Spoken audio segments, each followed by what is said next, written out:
se desarrolla dentro de este año, dentro de quinto año. Ustedes han estado viendo a lo largo de su carrera una serie de conocimientos. Nosotros intentaremos aquí ordenarles esos contenidos y lograr de alguna manera que después se puedan canalizar y vincular con los contenidos que ustedes están viendo ahora, ya llegando al final de la carrera, de tal manera que nuestro objetivo es poderles brindar un marco, un escenario del contexto sanitario en donde desenvolverán su profesión.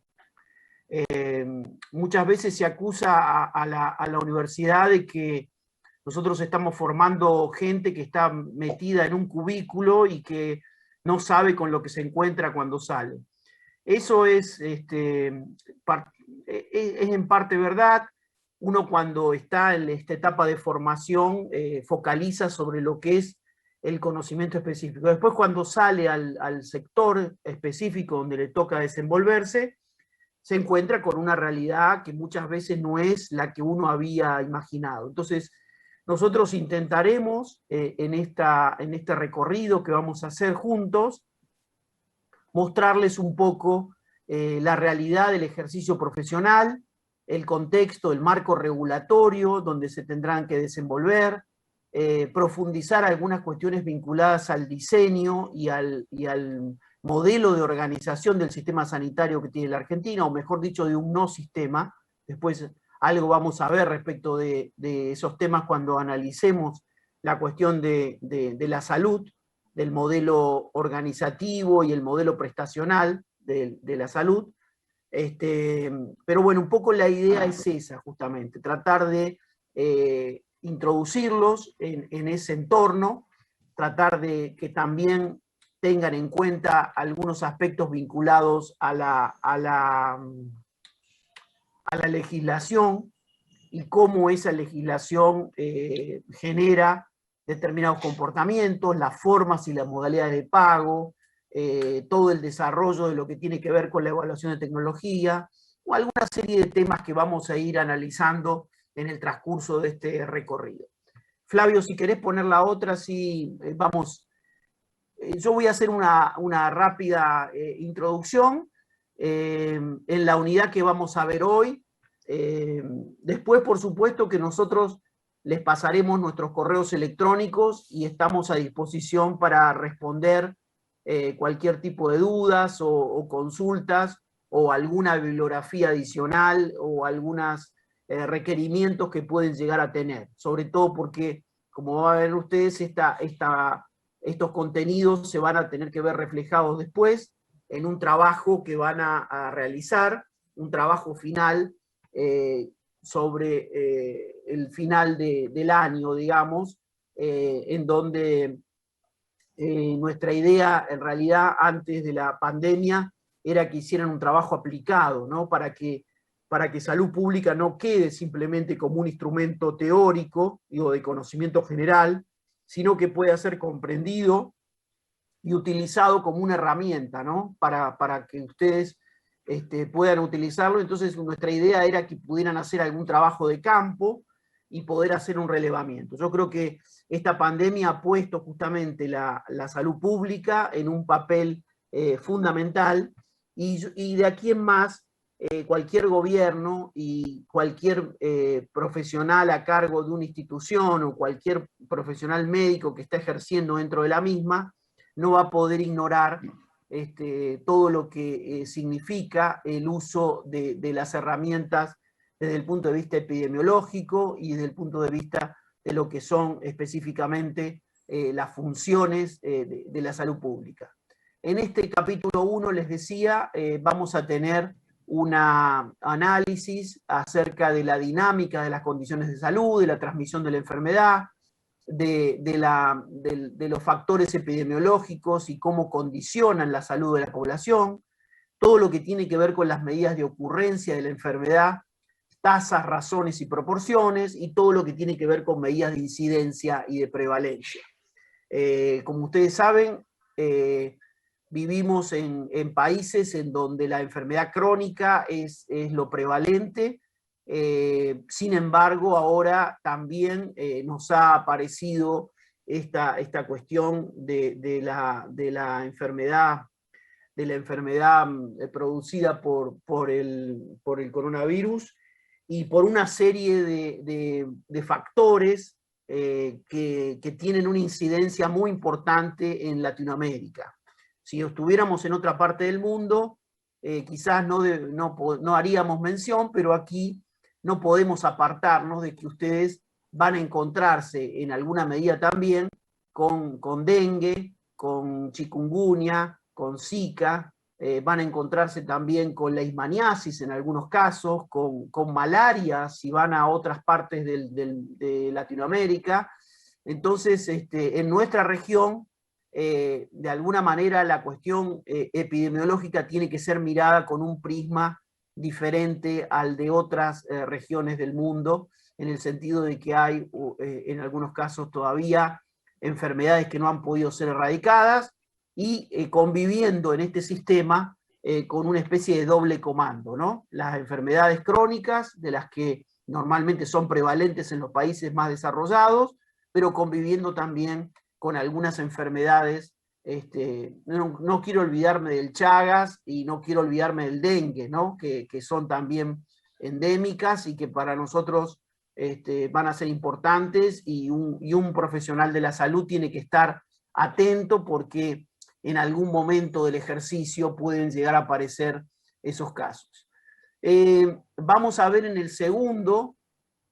la segunda unidad, la cuestión del sistema sanitario, o mejor dicho, lo que es un no sistema. Vamos a ver un poco la teoría general del sistema de von Bertalanffy, y vamos a ver cómo en realidad esto es un no sistema, porque un sistema, como ustedes saben, es un sistema en donde el resultado es producto de la interacción de las partes.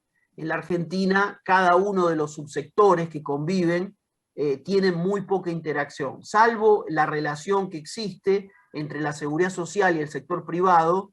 El resto de las relaciones están muy acotadas, y yo les diría hasta con una cultura y una modalidad de trabajo diferente. El sector público va por su lado, la seguridad social va por el otro, y el sector privado va por otro camino. Entonces eso es muy interesante y muy importante tenerlo en cuenta cuando analicemos la estructura, las características, veamos un poco acerca de los orígenes y de por qué sucedió esto, y cómo en la Argentina se está dando permanentemente una especie de discusión respecto de cómo lograr la convergencia de esas coberturas y del financiamiento, y poder tener un sistema sanitario que de alguna manera le dé respuesta a todos, y con un mismo nivel de calidad, y con un mismo esquema, con un sistema de financiación que no expulse, sino que contenga. Son parte de las discusiones que pueden ustedes escuchar hoy respecto del nivel de integración del sistema. Vamos a ver ahí un poco los niveles organizativos. Nosotros han hablado ustedes durante la carrera, durante los 4 años anteriores, acerca de la importancia de la atención primaria, un sector que de alguna manera ahora también con la pandemia ha sido puesta en primera línea, y sobre el cual vamos a presentar. Vamos a hablar sobre el rol del hospital, sobre las deficiencias que tiene en materia de gestión el hospital.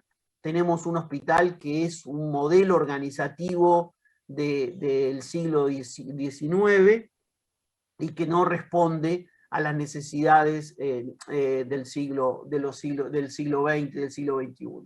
Es necesario aquí hacer una vuelta de tuerca, poder convertir a esos hospitales en hospitales más autónomos, más responsables de lo que hacen en materia de gestión, y desgraciadamente todavía tenemos un poco una cierta incomprensión de la política respecto de la relación entre la gestión sanitaria, la gestión hospitalaria y la política, en fin. Vamos a ver ahí también toda la discusión, como les decía, acerca de la cobertura universal, y nos vamos a dar cuenta de la debilidad vamos a poner en la primera orden del día la gran debilidad que tiene nuestro sistema en materia de dirección y de gobernanza, fundamentalmente, ¿no? Con un sistema muy descentralizado, pero al mismo tiempo, como hay en otros países, pero sin tener esquemas de autoridad que permitan de alguna manera orientar la salud hacia un mismo camino. Es decir, porque independientemente de que algunos vivamos en Santa Fe, en Mendoza, en Córdoba, en Buenos Aires, todos pertenecemos al país Argentina, y entonces en este esquema debería haber una cierta unidad, sobre todo en un servicio tan esencial, tan básico como son los servicios de salud. También aquí, y esto va a dar origen quizás a algunos trabajos, por lo menos sus compañeros del año pasado han presentado trabajos, también vamos a hacer un pasaje muy rápido, una panorámica sobre algunos sistemas sanitarios seleccionados y que pueden servir para que después ustedes elijan su trabajo final y puedan hacerlo en base a las comentarios y al análisis que puedan hacer de otros sistemas de salud. En el caso de Latinoamérica tenemos los sistemas sanitarios de Uruguay, de Brasil, de Chile, que son ejemplos interesantes a tomar. Colombia también tiene algunas cosas que pueden servir para poder analizar el caso argentino y en alguna medida alguna de las problemáticas que tiene hoy el sistema. En tercer lugar, vamos a analizar el tema de las políticas y las instituciones de salud. Vamos a contarles y a describirles un poco cómo funciona el ministerio, en particular cuáles son las funciones que desarrolla el ministerio, cuáles son los esquemas de planificación y programación. En realidad, como ustedes saben, es un instrumento muy importante de la mano del presupuesto, muchas veces ignorado. Debería haber una planificación provincial y debería haber una planificación a nivel de los centros o de los establecimientos y a nivel regional. Vamos a presentarles un poco cómo es las instituciones que ahora de alguna manera se han puesto a la palestra, pero bueno, que han mostrado sus capacidades e incapacidades, como es el caso de los organismos internacionales, de OPS, de OMS, de Naciones Unidas, del Banco Mundial, del Banco Interamericano de Desarrollo, algunas de las ideas que se están discutiendo a nivel internacional, qué estado de situación se encuentra en la estrategia de atención primaria de la salud, que ya tiene desde el año 78 con Alma Ata, pero bueno, ha venido recorriendo un camino, ha habido ahora una serie de reuniones que han rediscutido el tema de salud para todos, y finalmente vamos a ver algunas cuestiones más vinculadas a lo que son las redes sanitarias, que es otra, si se quiere, es una modalidad organizativa nueva, de alguna manera de última generación, que deberíamos estar mirando atentamente. Ya hoy no podemos pensar en una atención primaria que va por un lado y un hospital que va por el otro y que es un ejemplo.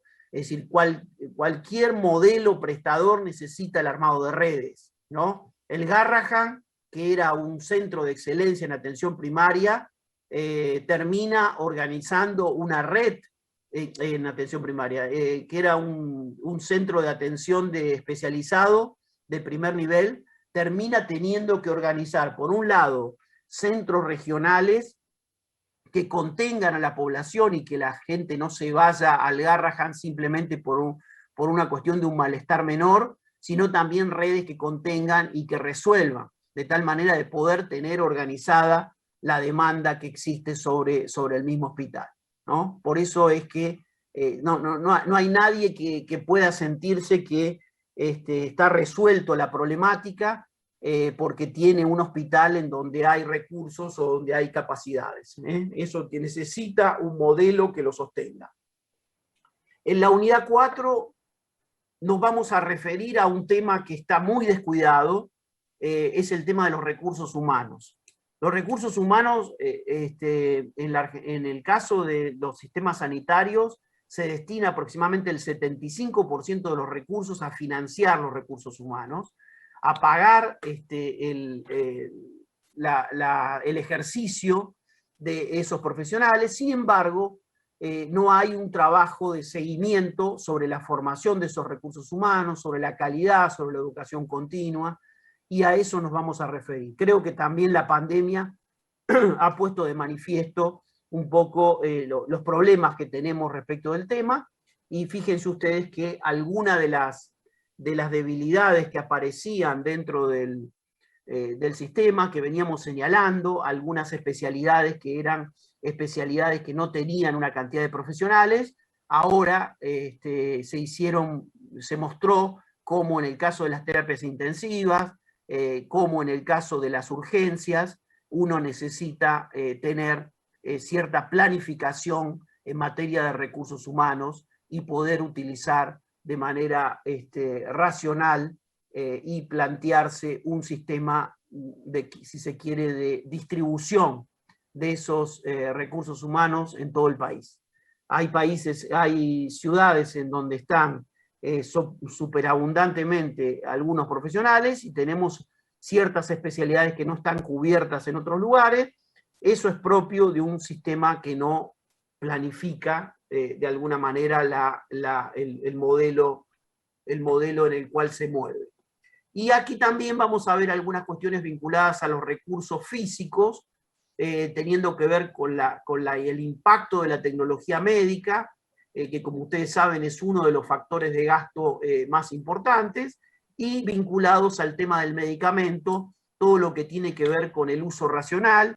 Desgraciadamente tenemos un sistema que incentiva el consumo de medicamentos antes que el uso racional, y que de alguna manera paga por el consumo antes que tratar de preservar y de utilizar el medicamento cuando esto se necesita. Vamos a ver ahí algunas cuestiones más vinculadas a todo lo que tiene que ver con los problemas de automedicación, y vinculado también a lo que son los medicamentos genéricos y los medicamentos biológicos, contándoles un poco algo sobre la materia. Sí, Flavio, la otra. En la unidad, ¿podés pasar la otra, Flavio? Ahí está la unidad 5. Ahí está. La unidad 5, vamos a profundizar sobre una cosa que es clave para el sistema, que son los recursos económicos financieros. Y aquí vamos a ver el enfoque de la economía de la salud, cómo se financia, cómo se asignan esos recursos, algunos conceptos sobre eficiencia y equidad en la materia. Vamos a ver cómo es el establecimiento de prioridades en las decisiones sanitarias. Son muy difíciles el establecimiento de prioridades en un sistema tan segmentado y tan fragmentado como el argentino, ¿no? Pero vamos a ver un poco el tema, les decía, del establecimiento de prioridades. Vamos a ver un poco la cuestión de las evidencias empíricas sobre la influencia del consumo de distintas modalidades de cobertura aseguradora. Nosotros, como ustedes saben, tenemos una diversidad de coberturas aseguradoras que tienen diferentes esquemas de acceso, y eso muchas veces, y modalidades de pago, ¿no? Eso puede llegar a producir comportamientos distintos.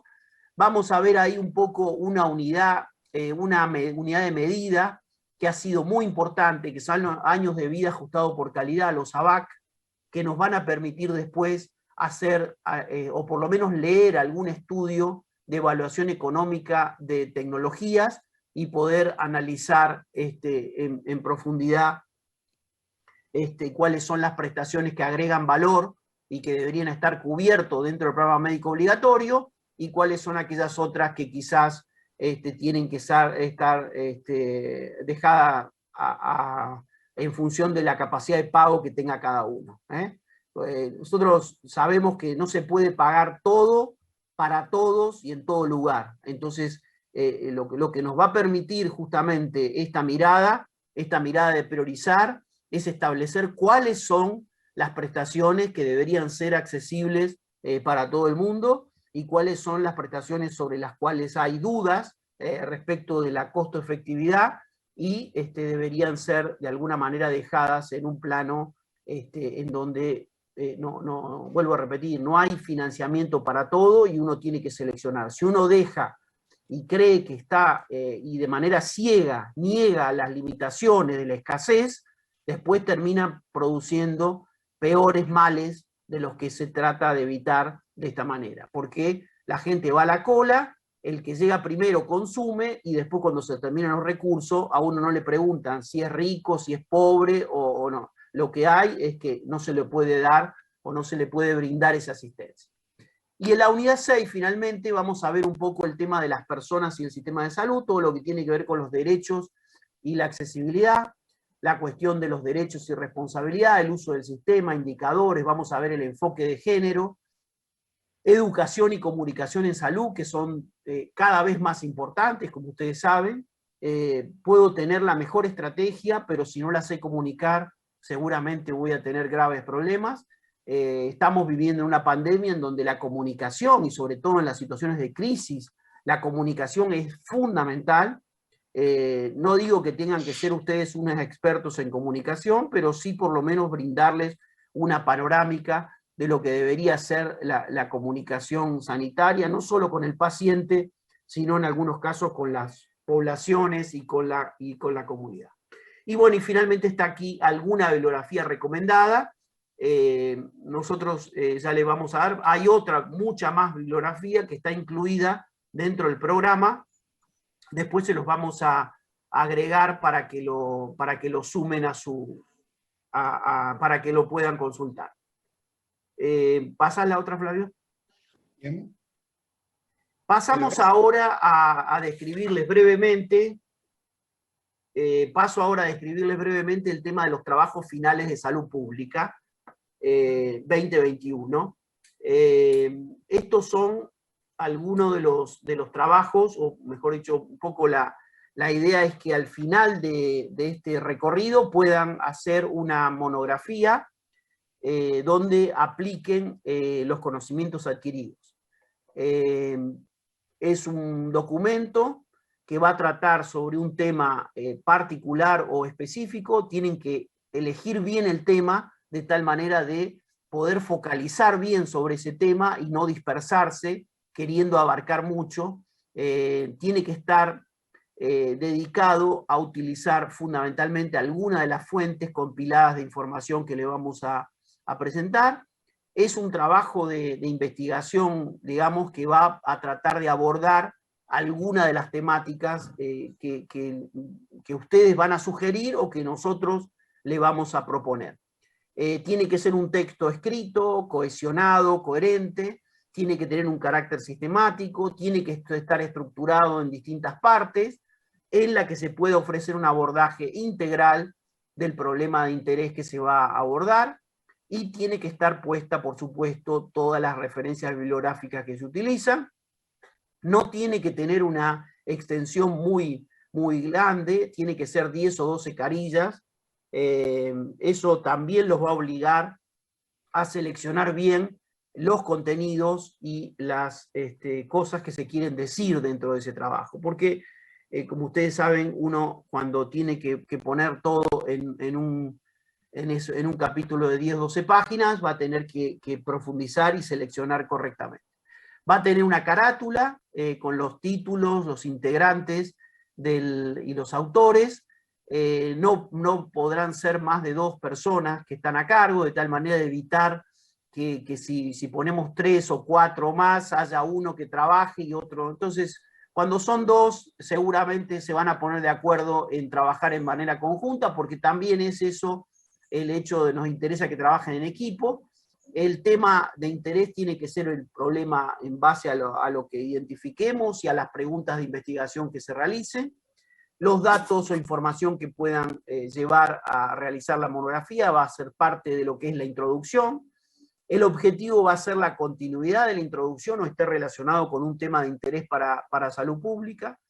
El desarrollo va a ser el cuerpo de la monografía propiamente dicho, y finalmente todo el tema de los resultados y las discusiones a través de gráficos, o la evidencia o lo que respalde lo que han estado ustedes desarrollando, y finalmente poner un poco las conclusiones a las que han llegado respecto de lo que han expuesto.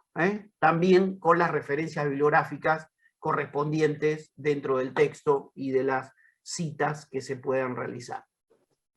Sí, la otra.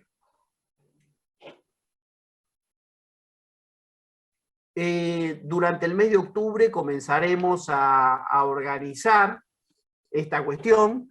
Yo les diría que ahora, en la medida en la que ustedes vayan cursando, nosotros nos vamos a ver una vez por mes, pero yo les diría que vayan mirando un poco algunos de los temas y después en todo caso nos lo pueden ir consultando respecto de qué va a ser el tema que van a tomar para poder desarrollar y presentar el trabajo en Word, no exceder entre las 12 y 15 carillas, y también después presentarlo en PowerPoint, porque la idea sería que después lo puedan presentar en 10 minutos para poder defender y comentarle al resto de los compañeros respecto de ese trabajo que han presentado, porque esta es una forma, de alguna manera, que todos vamos a aprender.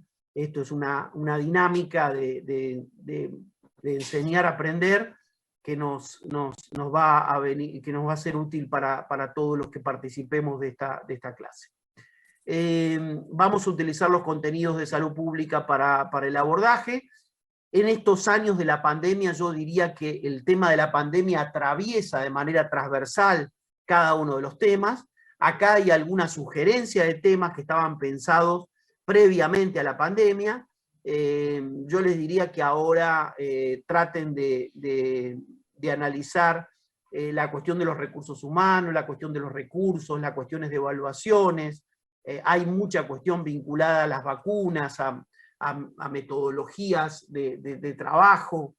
Entonces hay muchas cuestiones que pueden ser puestas bajo la lupa, tanto a nivel provincial, a nivel municipal, como a nivel nacional, así como, bueno, la evolución que ha estado teniendo la pandemia en las distintas ciudades. Sé que no sé por cuánto tiempo, no sé en qué momento volveremos a vernos la cara y a vernos personalmente, pero si ustedes están en cada una de sus ciudades, la ciudad es un lugar muy interesante para pensar la problemática de salud pública que los afecta y que afecta a esa población. Entonces también de ahí pueden tener casos interesantes como para poder abordar. Cómo reaccionó la atención primaria ante esta situación, cómo reaccionó el hospital, cómo se reorganizó, cuáles son las lecciones aprendidas del sistema respecto de esta pandemia, cómo funcionaron o no funcionaron la vigilancia epidemiológica, y así, bueno, alguna de las alternativas que pueden llegar a presentarse, y estamos disponibles justamente para conversar con ustedes cuáles son los temas que pueden ser de interés para esta presentación. Y la otra, Flavio, ya es el inicio. Una síntesis, dividirse en grupos según el tema seleccionado, intercambiar información, el contenido de trabajo que se podría mejorar, revisar la carátula, introducción, objetivos, desarrollo, fundamentación y discusión, un poco un resumen de lo que hemos venido hablando. ¿Y la otra? Empezaríamos con unidad 1. Bueno, con esto, digamos, yo doy por terminada mi participación en el sentido de que los dejo ahora con Flavio, que va a referirse. Y Esteban también está. Hola, Esteban, buen día. ¿Cómo te va? Buenos días a todos. Buenos días, Esteban. Los dejo con Flavio y con Esteban para desarrollar el tema de la unidad 1.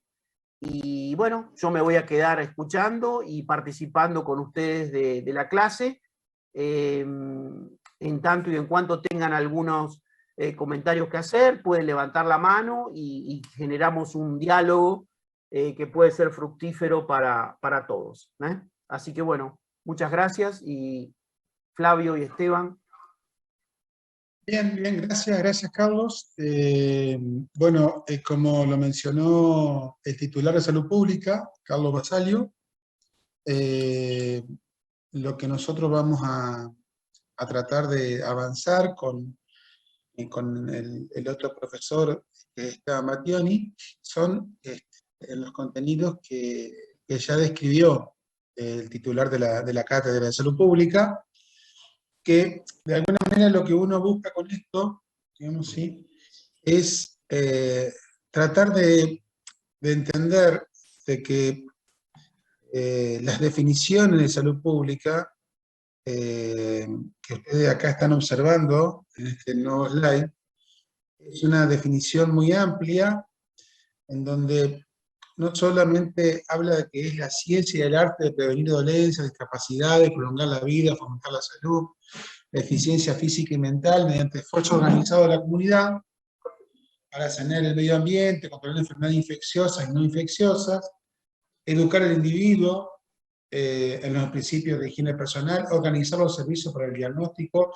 y tratamiento de las enfermedades, la rehabilitación, desarrollar la estructura social que asegure a cada miembro de la comunidad un nivel adecuado para el mantenimiento de la salud. Entonces, cuando uno tiene en cuenta esta definición y la trata de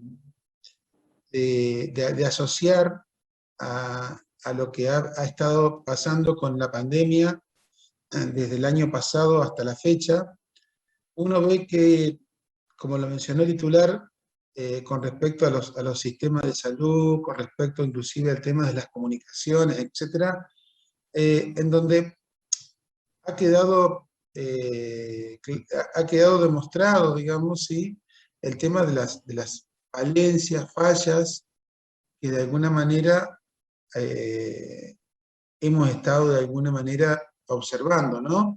Porque cuando uno dice organización, por ejemplo, de los servicios, todos sabemos que en la mayoría de los países se organizó para atender la pandemia, para atender los problemas que tenían que ver con las situaciones que generaban los problemas de salud por el SARS-CoV-2. Por lo tanto, en ese marco, las enfermedades crónicas no transmisibles, digamos, ¿sí?, como que quedaron un poco al margen de la organización de los servicios de salud, y eso lo podemos inclusive nosotros ver, o ustedes mismos quizás lo han podido observar, digamos, ¿sí?, en donde las personas hipertensas, diabéticas, o las mujeres que se tienen que hacer controles ginecológicos, durante el año pasado, por este tema del aislamiento, por este tema del confinamiento, etc., se ha dejado de asistir para no solo realizar los controles correspondientes, sino inclusive a situaciones que se han presentado y que pueden haber sido distintos tipos de molestias o de problemas de salud, que muchas personas decidieron o esperar, o llamar por teléfono, hacer consultas telefónicas, o incluso, como lo dijo el titular, muchas veces automedicarse, ¿no? O sea, es una cosa que la pandemia ha provocado, digamos, ¿sí?, situaciones bueno, que lamentablemente a nosotros nos toca hoy analizar y aprender, como se menciona continuamente, aprender de los errores, aprender de las cosas que no se hicieron o que se hicieron inadecuadamente, para tratar de no volver a cometer las mismas equivocaciones, ¿no? Entonces, cuando nos vamos a definiciones más acotadas, más específicas, digamos, ¿sí?, y hablamos de que salud pública es un estado de bienestar físico, mental, social, con capacidad de funcionamiento, no solo la ausencia de afección o enfermedad, o la posibilidad de realizar vida social y económicamente productiva, o es el perfecto y continuado ajustamiento del hombre a su ambiente, entre otras definiciones. Podemos inclusive tener en cuenta, uno se da cuenta que un poco lo que hablábamos con el titular y con el profesor Battioni, es que el esfuerzo que queremos hacer con ustedes, digamos, ¿sí?, es de alguna manera utilizar, digamos, ¿sí?, los contenidos de salud pública que se han venido trabajando y que se han venido desarrollando a través de años anteriores, pero aplicado a la situación en la cual todos estamos inmersos por la pandemia.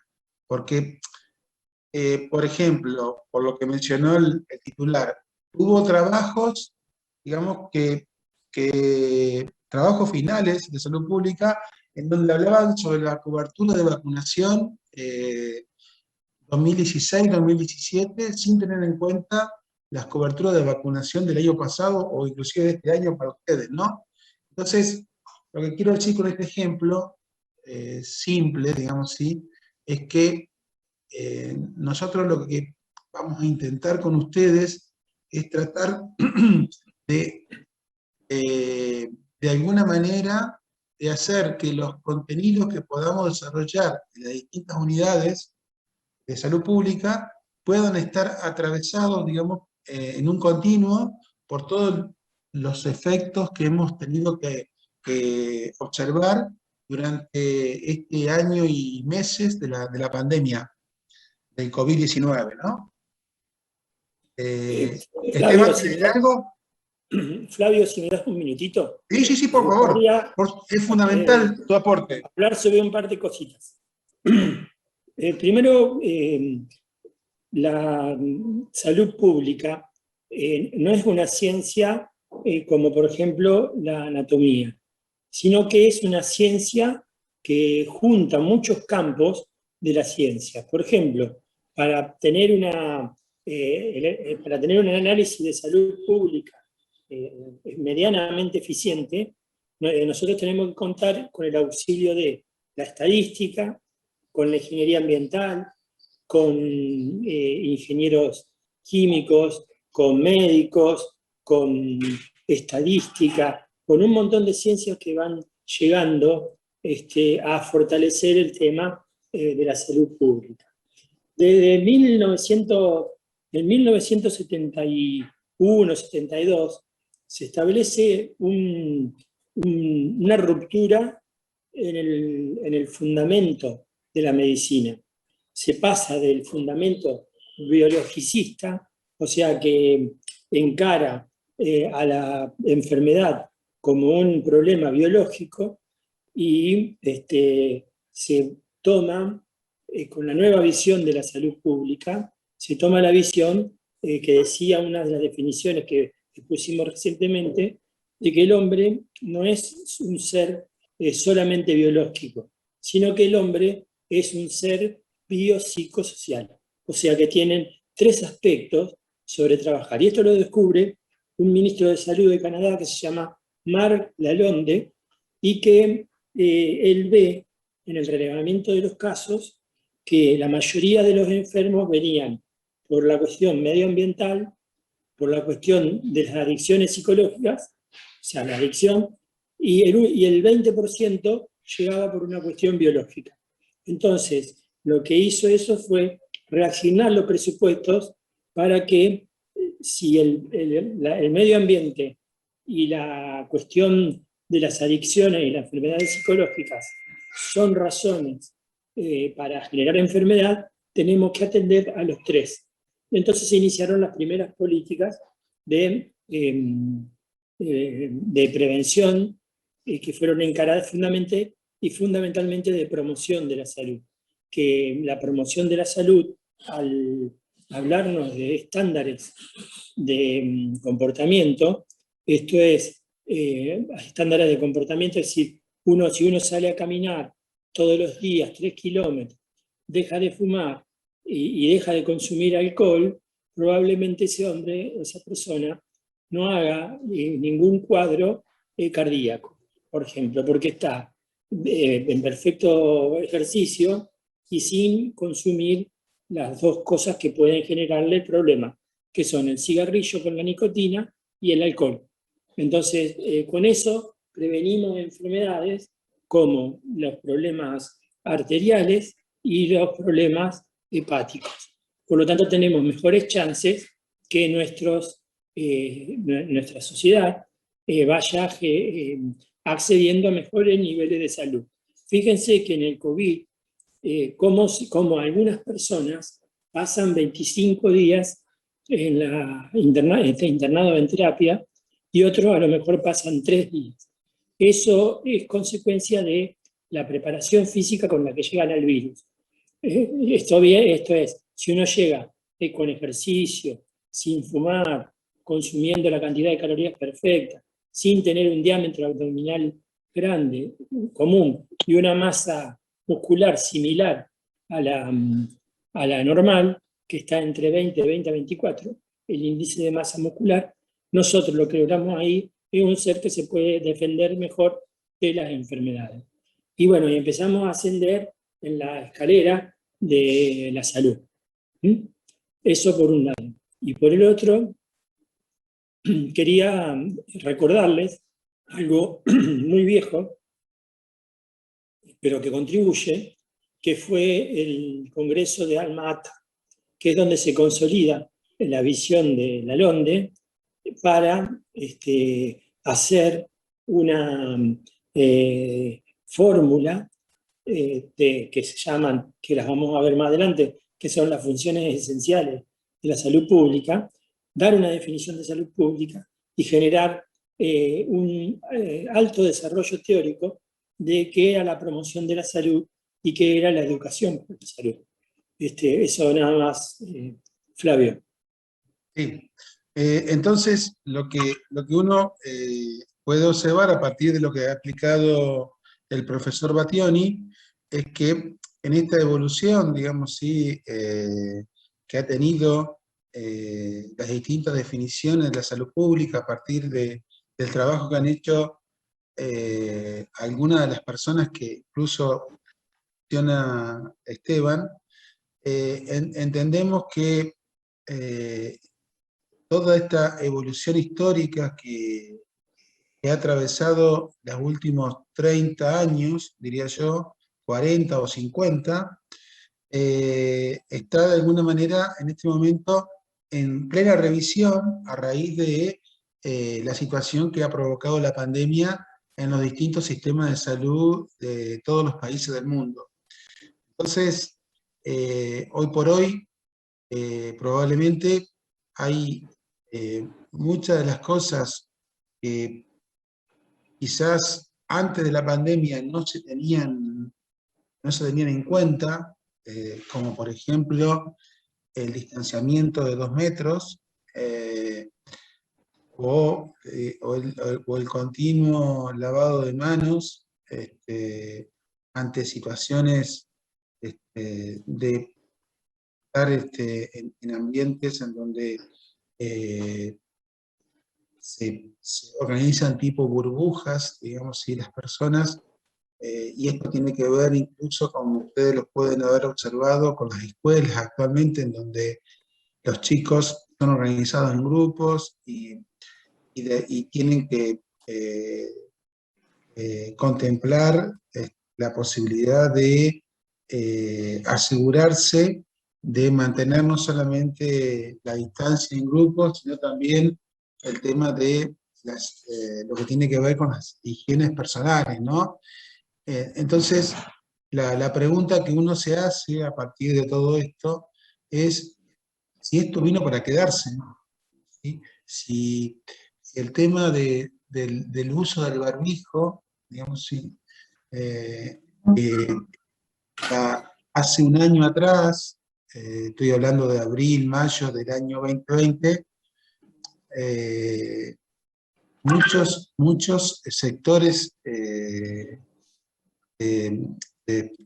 profesionales de distintas sociedades científicas o inclusive de la misma Organización Mundial de la Salud ponían en duda la efectividad del barbijo en cuanto a la transmisión, para detener la transmisión, y sí se hacía más hincapié, por ejemplo, en el distanciamiento, lavado de manos, pero con el correr de los meses y a partir de trabajos que se han hecho, hoy prácticamente nadie discute la efectividad que tiene el uso del barbijo para la prevención de la diseminación del virus SARS-CoV-2 y de otros virus y otros gérmenes. Por lo tanto, esto que tiene que ver, digamos, ¿sí? con los conceptos teóricos, los contenidos, todo lo que tenga que ver con el tema de lo que se ha venido trabajando desde la salud pública, entendemos que no hacen más que estar continuamente nosotros haciéndonos preguntas, porque justamente todas estas cuestiones que estamos mencionando empezaron como dudas o incluso cómo decir en dónde estamos parados, ¿no? Y bueno, y en este marco yo creo que todo es un aprendizaje constante en donde creo que lo que tenemos que pensar docentes de las distintas universidades, como también los alumnos, es buscar la manera de potenciarnos a partir de seguir incorporando nuevos conocimientos a través de trabajos que se puedan publicar, a través de la evidencia científica que lo respalde, pero también nosotros aportando nuestro grano de arena para afianzar o fortalecer todas estas cosas que se están generando para un mejor bienestar de nuestra sociedad, de nuestra comunidad.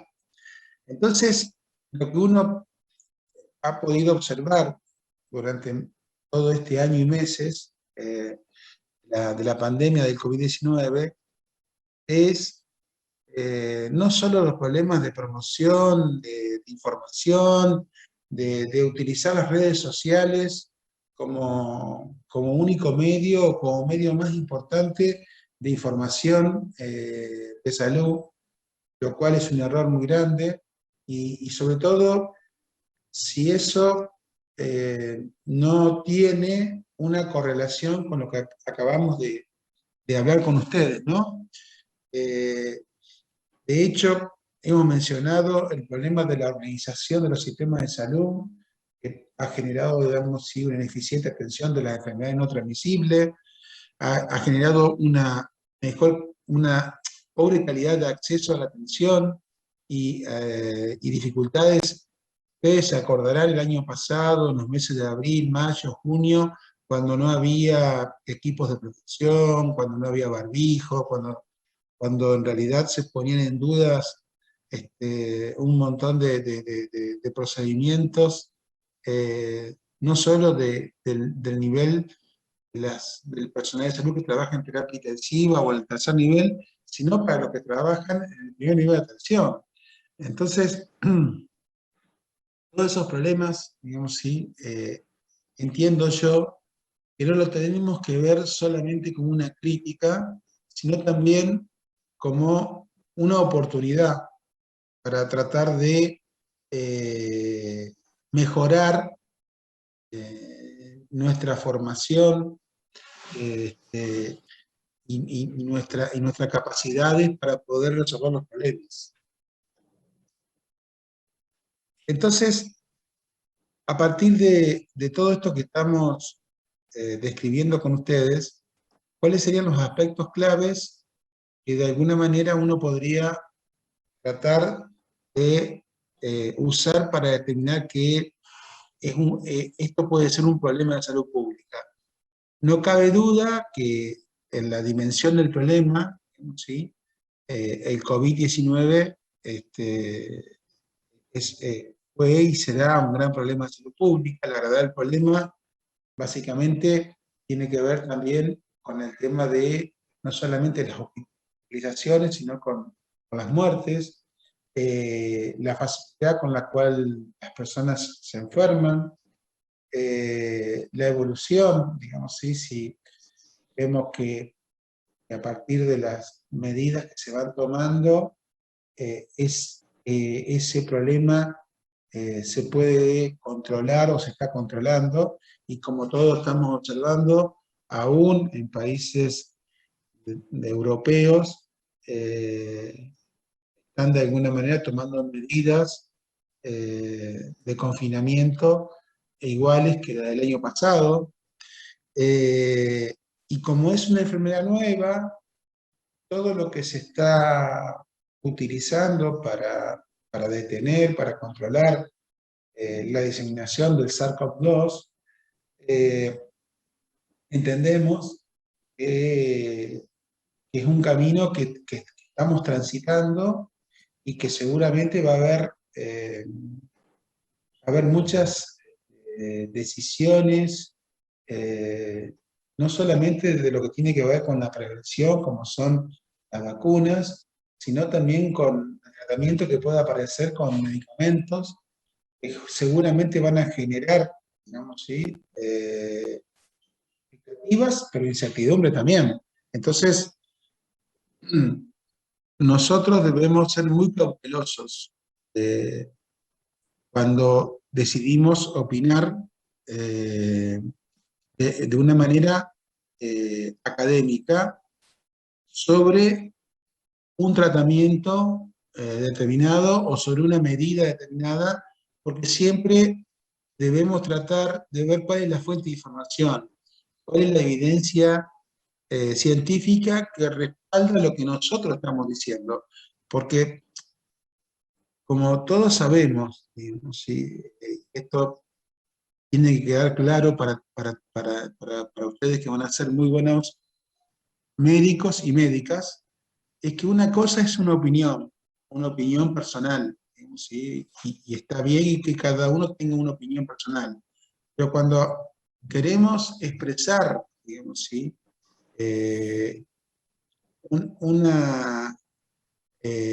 un diagnóstico o queremos expresar nuestra posición sobre un problema, lo que nosotros tenemos que inmediatamente pensar que cuando vamos a hablar,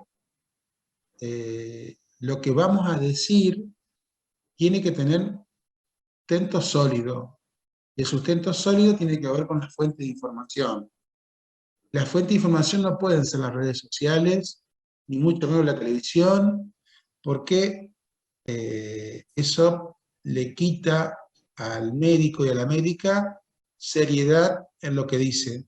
Entonces, para nosotros es muy, muy importante escucharlas y saber que ustedes están hablando en base a lo que han podido estudiar, han podido investigar de fuentes de información serias. Y eso es lo que marca, es una de las cosas que marca la diferencia entre ser un buen profesional a no serlo, digamos, ¿sí? Por eso quería detener un poquito en esta explicación, y bueno, y otros de los aspectos claves que tienen que ver un poco con lo que explicó el titular, digamos, ¿sí? El daño económico, digamos, que puede provocar el costo que se evalúa, digamos, de las intervenciones, para ver a qué punto, digamos, ¿sí? Una intervención determinada puede generar que las personas, por ejemplo, tengan menos ausentismo laboral, porque, como ustedes sabrán, uno de los problemas que tienen los distintos gobiernos de todos los países es la situación que ha generado la pandemia por el ausentismo laboral.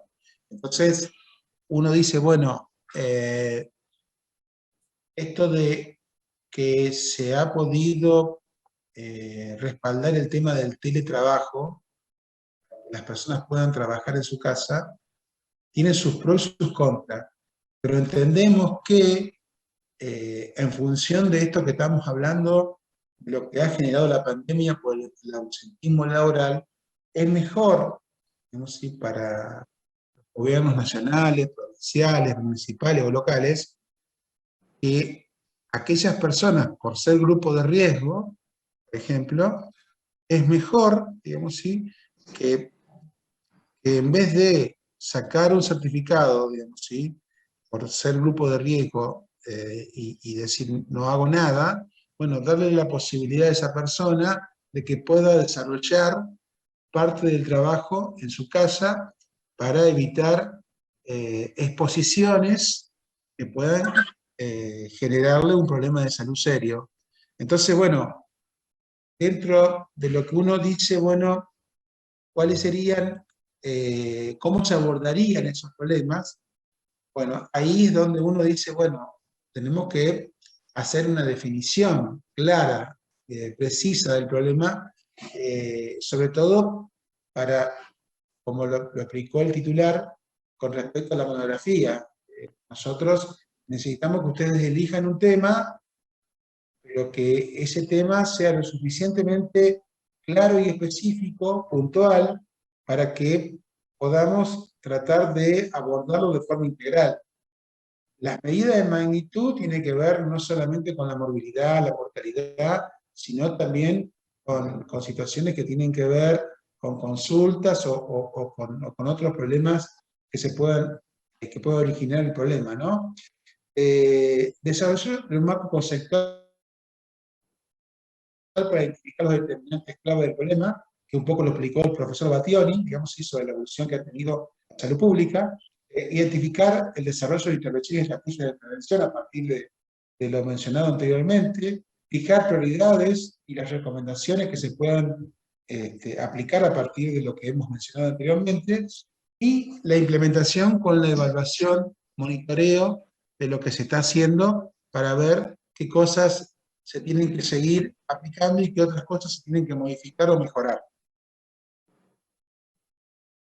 En la definición del problema, que es un poco la etapa más importante del problema de salud pública, digamos, ¿sí? Uno debería decir, bueno, ¿cuál es el problema que queremos abordar?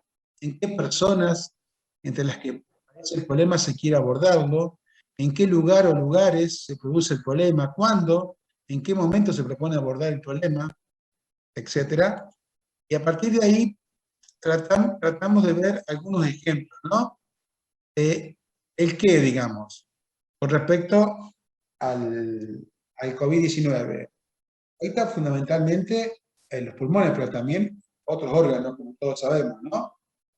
El factor de riesgo de enfermedad o de daño que provoca el COVID-19 está relacionado con la edad, el sexo, el grado de inmunidad, las condiciones de salud específicas, estar desocupado, por ejemplo, o estar, digamos, en una situación quizás de vulnerabilidad, digamos, ¿sí? El factor de riesgo de poder padecer la enfermedad sea mucho más alto, los determinantes social, económico, demográfico, que tienen que ver también con la evaluación integral que se tiene que hacer de cada caso. Digamos que el que en la definición del problema puede ser la causa o determinante de otro problema, porque en realidad cuando uno recibe un paciente que tiene como diagnóstico el COVID-19, probablemente a partir de ahí pueda detectarles otros problemas que esa persona, digo, tomado por lo individual, ¿no? Hacia un caso, pero entendiendo que cuando nosotros atendemos a un paciente, probablemente, además de hacer el diagnóstico del SARS-CoV-2, del coronavirus, también podemos hacer la pesquisa de otros problemas de salud. Y cuando hablamos de qué sobre una familia, una comunidad, probablemente nosotros podemos detectar que esa familia, esa comunidad no tiene acceso a agua potable o que no tiene recolección de residuos de basura, etc. Es decir, como ustedes lo han visto en los primeros 4 años de la facultad, nosotros vamos a seguir insistiendo en que la mirada hacia un problema de salud no debe quedar solamente en la persona o las personas que consultan por ese problema, sino que tenemos que intentar de hacer un esfuerzo para tener una visión mucho más completa de la situación. ¿Quiénes? Bueno, acá nosotros, como ustedes ya lo saben, digamos, ¿sí? Con respecto a la pandemia, ¿cuáles serían, digamos, sí, de riesgo que tienen que ver con la edad, con el sexo, con la condición de la persona, las características de donde vive, etcétera? Creo que también eso, como lo dije anteriormente, condicionaría, digamos, sí, que una enfermedad pueda aparecer o avanzar con respecto a esto que estamos mencionando. El dónde, obviamente que hay lugares que, por ejemplo, la provincia de Santa Fe, por nombrar un lugar, una de las características que tuvo el Ministerio de Salud de la provincia es vacunar a los geriátricos, porque como vimos del año pasado a la fecha, los lugares de alojamiento de personas mayores son lugares en donde la pandemia por COVID-19 ha provocado mayores estragos, ¿no? El cuándo, digamos, sí, nosotros sabemos que más allá del tema de que estaciones con menos frío, o cuando las personas pueden estar en lugares públicos en forma distanciada, hace que la diseminación de la enfermedad sea menor que cuando las personas están en lugares cerrados, y que en realidad entendemos que la transmisión del SARS-CoV-2, del coronavirus, tiene que ver con los viajes, tiene que ver con que nosotros nos estemos movilizando de un lugar para otro, y mucho peor si esa movilización no se realiza en el marco de protocolos estrictos, porque esto que acabo de mencionar es una de las cuestiones que analizan distintos expertos para tratar de justamente de mitigar todo este efecto de los rebrotes, o también como se le dicen las olas, en donde una de las cuestiones que ha provocado justamente un aumento de estos casos es el tema no solo de los viajes o de los traslados, sino también las reuniones de grupos familiares o de reuniones de grupos, o inclusive, como se menciona tanto, las fiestas clandestinas. Entonces, creo yo que en todo esto, desde la salud pública, tenemos que hacer mucho hincapié. Y bueno, entonces, ¿cuáles serían algunas de las actividades que nosotros podemos marcar desde la salud pública? ¿Sí? De protección de la salud, dirigida al control sanitario del medio ambiente en un sentido amplio, con el control de la contaminación del suelo, del agua, del aire, de los alimentos, y que también incluye la seguridad del trabajo y del transporte. Como se ha podido observar en América Latina y Caribe, eh, esto, esta medida es crucial para evitar la diseminación del virus. La promoción de la salud, digamos, ¿sí? Promoviendo la adopción de estilo de vida saludable mediante intervenciones de educación sanitaria a través de comunicación, que es un poco lo que mencionaron el profesor Battioni y el profesor Basalio, sobre la importancia que tiene el tema de poder llegar con comunicaciones que sean sencillas, pero efectivas, y que en realidad la pandemia ha generado lo que nosotros hemos podido observar de organismos internacionales como la OMS, en donde, o de sociedades científicas inclusive, que no se han puesto de acuerdo personas que trabajaban, profesionales que trabajaban en el mismo organismo, que han dado distintos mensajes de comunicación a la población. Bueno, eso, por supuesto, lo que provoca es desconfianza, es inseguridad, entre otras cosas, y que lleva justamente a tomar decisiones totalmente equivocadas, ¿no? Después, la otra es la prevención, ¿sí? Que tiene que ver con el tema de las vacunas. Como ustedes saben,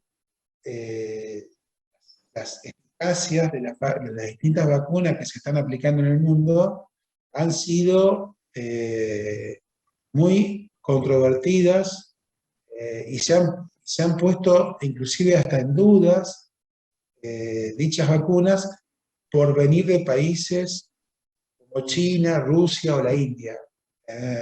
Entonces, cuando uno sabe y que, por ejemplo, en el año 2020, la Unión Europea, por primera vez en la historia, firmó un convenio con China, no solamente económico, sino tecnológico, desplazando a Estados Unidos, ¿sí?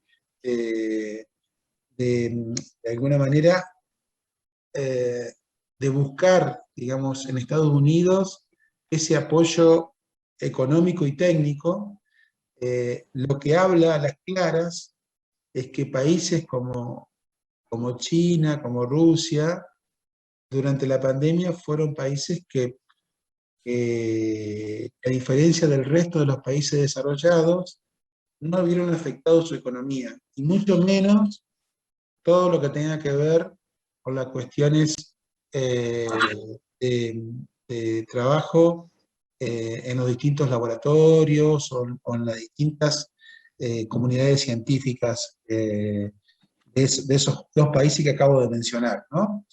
Entonces, bueno, hoy por hoy, digamos, sí, a partir de que se han generado muchos trabajos de investigación, la CONAIN, que es un grupo de expertos en vacunas de Argentina, ha concluido a partir de la evidencia que hay, que es la que circula en forma muy restringida, porque estamos hablando de trabajos que se están haciendo actualmente con las vacunas, concluyó de que el intervalo que se podía tener entre la primera y segunda dosis de la vacuna puede pasar hasta 12 semanas.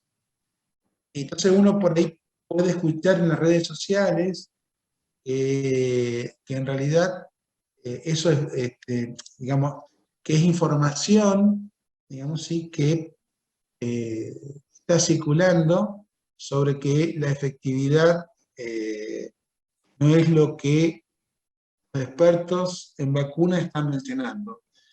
Esto lo digo simplemente por lo que dije anteriormente, por lo que mencionamos anteriormente, sobre cuáles son las fuentes de información. Porque cuando decimos bueno, que al principio lo que se buscaba un intervalo de 21 días entre la primera y segunda dosis, bueno, a partir de los trabajos de investigación que se están haciendo en distintos lugares, se concluyó que ese intervalo se podía ampliar a 12 semanas entre la primera y segunda dosis. Eso trae como beneficio que puede haber más cantidad de personas que pertenecen al grupo de riesgo que puedan recibir la primera dosis y puedan estar más protegidas, que un poco lo que mencionó el profesor Basalio al principio, sobre cómo disminuyó la mortalidad en Inglaterra a partir de justamente de ser uno de los países con mayor número de personas vacunadas actualmente, ¿no? Y por último, la restauración de la salud, digamos, ¿sí? Actividades para recuperar la salud en caso de su pérdida, que son responsabilidad de los servicios de asistencia sanitaria que despliegan sus actividades en niveles de atención correspondientes. Esto, como ustedes lo han podido estudiar, lo han podido observar, muchas de las personas que salen de los hospitales, sanatorios, después de haber estado internados por COVID, tienen que tratar de hacer actividades que tienen que ver no solamente con la rehabilitación, sino con la reinserción en la sociedad, ante una situación inclusive de restricciones de salida, o incluso que podamos tener de confinamiento, según la situación epidemiológica, con lo cual ustedes se van a dar cuenta que esta situación es tan o más complicada como las medidas de prevención y diagnóstico de las distintas patologías o enfermedades que se pueden abordar a partir de que las personas consulten por un problema relacionado con el SARS-CoV-2. Entonces, fíjense que hay una cuestión que se está evaluando, que se está estudiando, que tiene que ver con las implicancias, las secuelas que puedan dejar el COVID-19, pero no solamente físicas, sino psicológicas, sociales y o ambientales también, porque todo esto uno lo tiene que pensar desde una perspectiva lo más global que se pueda, lo más global e integral que se pueda. Así que bueno, lo que nosotros queremos reflexionar sobre este punto, cuando nosotros vayamos avanzando en las distintas unidades de salud pública, como lo explicó muy bien el profesor Basalio, debemos intentar hacer un esfuerzo por mirar el problema más allá de las situaciones que ese problema puede provocar en ese momento con la persona, sino que también tenemos que ver cómo el problema de la pandemia, digamos, se tiene que seguir abordando de una manera integral y completa, digamos, o completa, en función no solamente de la ocupación, de la edad, del sexo, de las comorbilidades o del tipo de familia, sino también de todo esto que mencionamos anteriormente, digamos, del ambiente donde vive, la casa, la situación que ha tenido esa persona con respecto a problemas de salud anteriores, que eso puede generar inclusive que la persona pueda fallecer. Por ejemplo, como ustedes lo deben saber, porque ha pasado en más de una oportunidad, digamos, ¿sí?, de pacientes que salen de estar internados no solo en piso, sino en terapia, inclusive salen, vuelven a la casa, y a la semana, o a las 2 semanas, o a los 20 días, ingresan por un cuadro de meningoencefalitis o un cuadro de septicemia, digamos, ¿sí?, producto de que la persona, mientras estuvo afectada por el COVID-19, hizo una inmunodepresión, hizo una afectación de sus defensas, y posteriormente esa persona fallece de un cuadro, digamos, que puede estar provocado hasta por un hongo, y bueno, y eso a veces pasa porque no se toman las medidas adecuadas de restauración de la salud con esas personas, en donde probablemente se los envía al domicilio con las indicaciones habituales que se hacen para cualquier enfermedad, en donde se le dice cuándo tiene que volver al control, qué control se tiene que hacer, qué medicación tiene que seguir tomando, pero que dejamos o descuidamos, digamos, ¿sí?, el seguimiento, por lo cual esa persona se internó, se hospitalizó. Entonces, bueno, en ese marco yo creo que lo que tiene que ver con las actividades de salud pública, como ustedes pueden entender, es mucho más importante que atender al paciente, curarlo del problema mientras está internado, sino que el hecho de la reinserción social, laboral, y a su vez el manejo adecuado de su salud, es un tema que nosotros entendemos que recién hoy se está viendo de cómo abordarlo. Imagínense, digamos, ¿sí?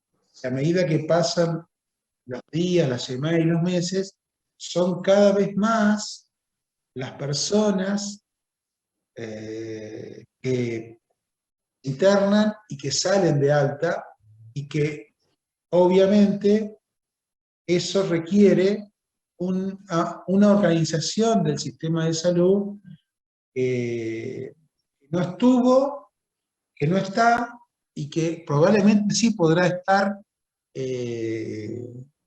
instalada con el tiempo, cuando nosotros podamos entender esto que estamos hablando, digamos, ¿sí? De que el abordaje de un problema de salud no termina solamente cuando nosotros hacemos un correcto diagnóstico, tratamos bien al paciente, sino que también tiene que ver con el seguimiento, el monitoreo del caso individual, pero también familiar y, ¿por qué no?, del lugar donde vive esa persona.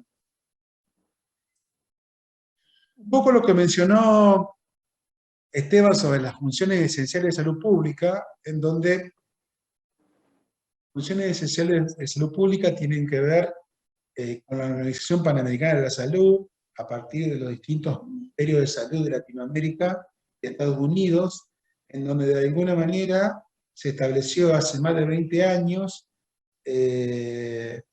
funciones que permitan no solo hacer una evaluación, sino un monitoreo, seguimiento de las medidas que van tomando los distintos gobiernos de América Latina y el Caribe, sobre todo, ¿no? Entonces, estas 11 funciones esenciales que tienen cada uno de los países que mencioné anteriormente, contemplan 3 etapas. El conocimiento de la situación de salud de la población, que eso tiene que ver con las primeras 2 funciones. El diseño de estrategias e intervenciones para abordar la situación de salud y el diseño de planes para ponerla en marcha, que son las funciones 3 y 4, más las 5. El aseguramiento que las estrategias e intervenciones se apliquen efectivamente, que eso vamos de la función 6 a la 10. Y por último, la intervención en casos de emergencia o desastres, digamos, y que es una intervención que por ahí uno la puede poner en el contexto de un tsunami en países en donde están pasando por situaciones agobiantes con respecto a la pandemia, ¿no? Entonces, cuando uno de alguna manera agrupa las 11 funciones esenciales de salud pública, partiendo de la base de que esto que estamos nosotros intercambiando con ustedes como información, es una cosa que se está discutiendo actualmente, porque antes de la pandemia del COVID-19, estaba claro un poco cómo tenía que vigilar, hacer el seguimiento de las distintas funciones esenciales. Pero ahora el desafío para los distintos ministerios de salud es adaptarlos a la situación actual de la pandemia, que no es lo mismo en todos los países de Latinoamérica y del Caribe. Hay países, como todos sabemos, en donde el indicador más claro es la mortalidad, en donde la mortalidad es muy alta. Entonces, entendemos que en esos países, ¿sí?, probablemente los ministerios de salud, las autoridades de cada ministerio de salud, de cada estado, de cada provincia, deben adaptar las distintas estrategias de intervención a partir de los recursos que puedan disponer para poder responder las demandas que tengan a partir de esta pandemia. Tanto esto que acabo de decir, que acabamos de mencionar, también incluye a las universidades, también incluyen a las facultades de medicina, porque nosotros no podemos ponernos a estudiar solamente las fisiopatologías o la historia natural de distintas enfermedades sin conseguir tener un nexo con la situación que ha generado y genera la pandemia. Entonces, en este marco, yo creo que el desafío que tenemos nosotros con ustedes este año es justamente tratar de tener los pies sobre la tierra, ¿sí? De que sí tenemos que estudiar, que tenemos que tratar de mejorar, de incorporar habilidades, destrezas, de mejorar nuestro conocimiento, etcétera, pero en el marco de la pandemia. No podemos hacernos unos distraídos, digamos, ¿sí? Y en este marco yo creo que es muy importante reiterar esto, porque de alguna manera lo que venimos diciendo con el profesor Basalio y con el profesor Battioni sobre la importancia que tiene la salud pública, que todos lo sabemos, para abordar los problemas que origina la pandemia del COVID-19. Cuando hablamos de dinámica de salud de la enfermedad, la enfermedad, por ejemplo, nosotros nos ponemos que tenemos una persona sana, el riesgo de contacto, el contacto con el agente causal, la persona está afectada, digamos, el riesgo de enfermar, hay un equilibrio entre el organismo humano y el agente causal, digamos, ¿sí? Y el riesgo de morir, digamos, ¿sí? Entonces, cuando uno tiene este esquema y lo trata de aplicar al COVID-19, al SARS-CoV-2, digamos, ¿sí? Virus, al coronavirus, SARS-CoV-2, uno entiende un poco lo que dijo el profesor Battioni, ¿sí? Que una persona, ¿a qué definimos como una persona sana, ¿no? Porque ya de por sí, digamos, ¿sí? Tener más de 70 u 80 años sin tener comorbilidades, digamos, ¿sí? Uno puede decir es una persona sana, pero por la edad entraría en un grupo de riesgo. Entraría en el grupo de riesgo y entraría en la posibilidad de ser susceptible a que el virus, o el coronavirus, pueda provocar una enfermedad muy grave. Entonces, en esto de la dinámica de la condición de salud, nosotros tenemos que tener siempre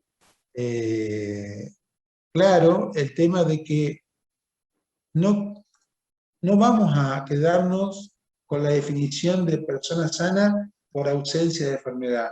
Porque incluso, fíjense, les voy a dar otro ejemplo tonto, pero muy común, ¿qué pasa con una persona de 50, 60 o más años que está divorciado, solo, que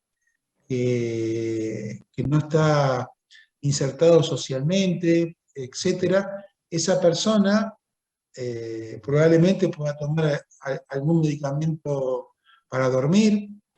Entonces, esa persona que daría la impresión de que es una persona sana desde el punto de vista biológico, no lo es. Entonces, ahí es donde nosotros entendemos la importancia de las definiciones de salud pública que mencionó el profesor Basalio y también el profesor Battioni, para poder entender, digamos, ¿sí?, que en las dinámicas de la evolución de las enfermedades, nosotros como profesionales, médicos y médicas, necesariamente tenemos que mirar mucho más ampliamente lo que tenemos enfrente, ¿no? Entonces, sí, ¿hay que hablar? Bueno, dentro de la dinámica de la condición de la salud de tuberculosis, podemos ver el periodo prepatogénico y el periodo patogénico, en donde vemos claramente, digamos, ¿sí?, que en el periodo prepatogénico hay un equilibrio entre lo que sería el ambiente, el agente y el huésped. Ese equilibrio entre estos tres elementos muchas veces es lo que genera, digamos, ¿sí?, que esa persona pueda pasar o no al periodo patogénico, y obviamente que tiene que haber, dentro de las condiciones de la dinámica de la salud de la persona, no solamente cuestiones que tienen que ver con lo biológico, sino también con lo social, porque como todos sabemos, una persona que sea cartonera, que viva en un barrio marginal o que viva en lugares en donde probablemente no tenga acceso a los servicios básicos, este equilibrio es muy difícil de sostener. Entonces, es muy probable que eso genere, digamos, en ese paciente un problema de salud distinto a aquellas personas que viven en otras condiciones. Y esto mismo nosotros lo podemos ver con la transmisión del dengue, digamos, ¿sí?, que lo explicó muy bien la doctora Silvia González Ayala, donde de alguna manera uno ve en el ciclo de transmisión del virus del mosquito, que transmite el virus, el periodo de incubación física, digamos, de una enfermedad, puede pasar básicamente en días o semanas, digamos, ¿sí? Esa viremia que se provoca se puede manifestar según la edad del paciente por el tipo de síntomas, de fiebre hasta dolor de cabeza, erupciones, etc.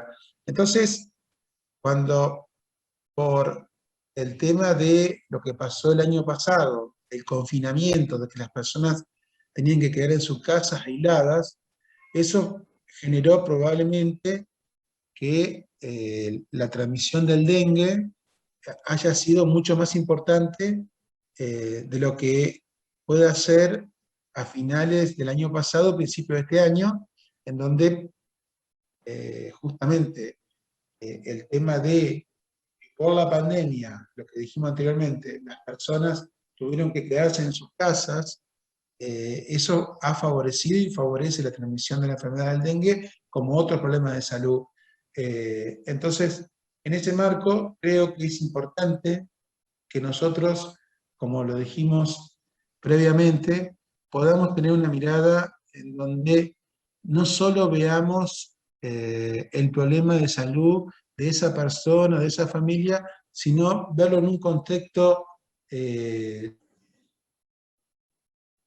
local, provincial, nacional, para poder abordar adecuadamente el problema que se presenta. Ya estamos terminando, ¿sí? Son las 11:30, quedan algunos slides, vamos a tratar de ser lo más breve posible, ¿sí?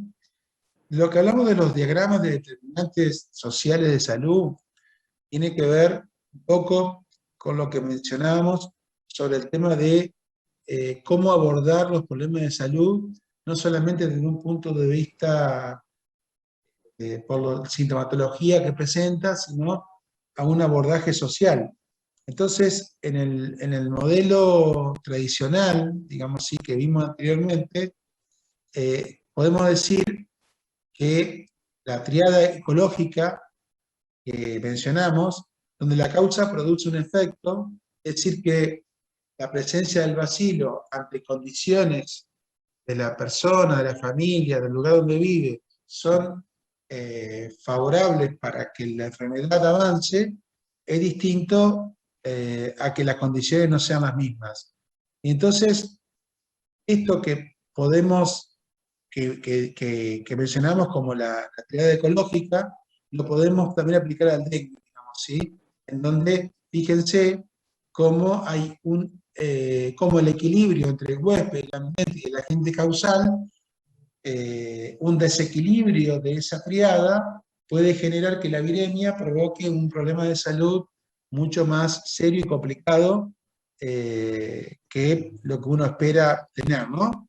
Y dentro de los factores que pueden asociarse a un mayor riesgo de enfermedad en el ser humano, como lo hemos mencionado, las características del hospedador, los tipos de gente y los factores ambientales, digamos, ¿sí?, inciden y muchísimo en esto que dijimos anteriormente.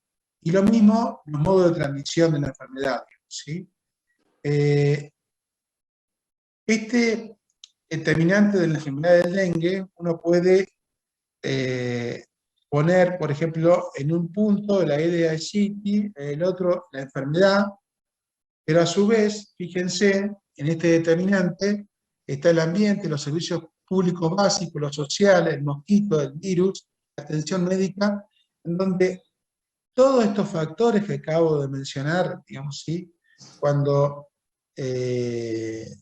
no están adecuadamente organizados y equipados y de alguna manera no interaccionan en un sentido de poder trabajar correctamente, la evolución, digamos, que pueda tener la enfermedad es totalmente distinta, ¿no? Y si a eso le agregamos que estamos inmersos en una pandemia que afecta directamente la organización del sistema de salud del primer nivel, del segundo y del tercero, cualquier enfermedad emergente como el dengue tiene el campo propicio para poder avanzar en mayores contagios y mayores problemas de salud de la población. Bien, para terminar, la estrategia de APS implica colocar a la población en el centro de la escena y alrededor de ella la red de servicios. Para articular, por un lado, el enfoque de derecho a la atención de salud, es necesario abordar 3 niveles de análisis. Y de esos tenemos el nivel macrosocial, el nivel intermedio, digamos, ¿sí?, el macrosocial, que establece las reglas que inciden en el cumplimiento de la salud, acceso, cobertura, financiamiento. El nivel intermedio, que es la implementación de mecanismos operativos para garantizar la participación social. Y el nivel micro, que es donde trabajamos el equipo de salud con la población, con sus problemas, y es el campo de intervención de todas las medidas que podamos tomar, ¿sí? Bueno, y transformar a los usuarios el servicio de salud en sujeto de derecho. ¿Esto qué quiere decir? Que toda nuestra población, toda nuestra comunidad, tenga o no tenga obra social, o tenga o no tenga cobertura, debería tener acceso a todas las medidas que se proponen desde el nivel nacional a los niveles provinciales y locales, siempre sobre la base de lo que está demostrado científicamente que sirve, ¿no? Entonces, para de alguna manera cerrar esta actividad de hoy, nosotros desde Salud Pública creemos que ustedes, como médicas, como futuras muy buenas médicas y muy buenos médicos, tienen que entender que todo lo que tenga que ver con la salud pública, que atraviesa a todas las disciplinas y especialidades, no hacen más que contribuir a que ustedes puedan tener una mayor formación sólida en el pregrado, para que cuando terminen esta etapa de su carrera puedan enfrentar el desafío de seguir formándose, especializándose a través de residencias o concurrencias o de otros modos de especialización, en donde creemos que tener una adecuada formación en el pregrado les va a permitir a ustedes poder enfrentar su vida profesional con más posibilidades de éxitos que de fracasos o de errores, que esa es un poco la idea central, que ustedes puedan tener la mayor formación posible, sólida, para que puedan tomar las mejores decisiones cuando sean colegas o cuando sean profesionales en un futuro muy cercano. Como ustedes pueden ver, aquí en algunas de las bibliografías, referencias bibliográficas, y como lo dijo el titular, le vamos a aceptar otras, vamos a ir publicando otras, así como también que ustedes nos vayan consultando por lo que puedan necesitar, para llevar adelante cada una de las unidades y el trabajo final de salud pública, ya se lo describimos al principio. Así que bueno, Flavio, si tienen alguna pregunta, sí, Carlos. Flavio, ahí si querés poner la última parte, la última filmina, así les comento un poco de qué se trata. En esta bibliografía que hemos incluido, este es un libro de acceso gratuito que hace un recorrido por las distintas temáticas de la pandemia. Está escrito de manera interdisciplinaria y yo creo que va a ser de suma utilidad. Aquí está la dirección de internet, del link en donde se lo pueden bajar, y bueno, se lo pueden bajar y leer, y yo creo que va a ser muy útil para complementar el enfoque de lo que estamos conversando hoy con ustedes y lo que vamos a seguir avanzando en las clases futuras. Así que bueno. Ya estamos cerrando entonces, ¿eh? Sí. Bueno. Lo que sí quedaría, ¿alguna pregunta, alguna duda que quieran hacer? ¿Alguna consulta?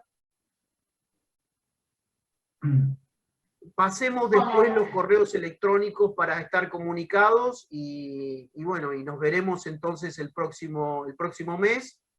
Esperemos que puedan aprovechar esta información que le estamos haciendo llegar. Exactamente. Bueno. Bueno, gracias, nos vemos. Saludos. Muchas gracias. Gracias.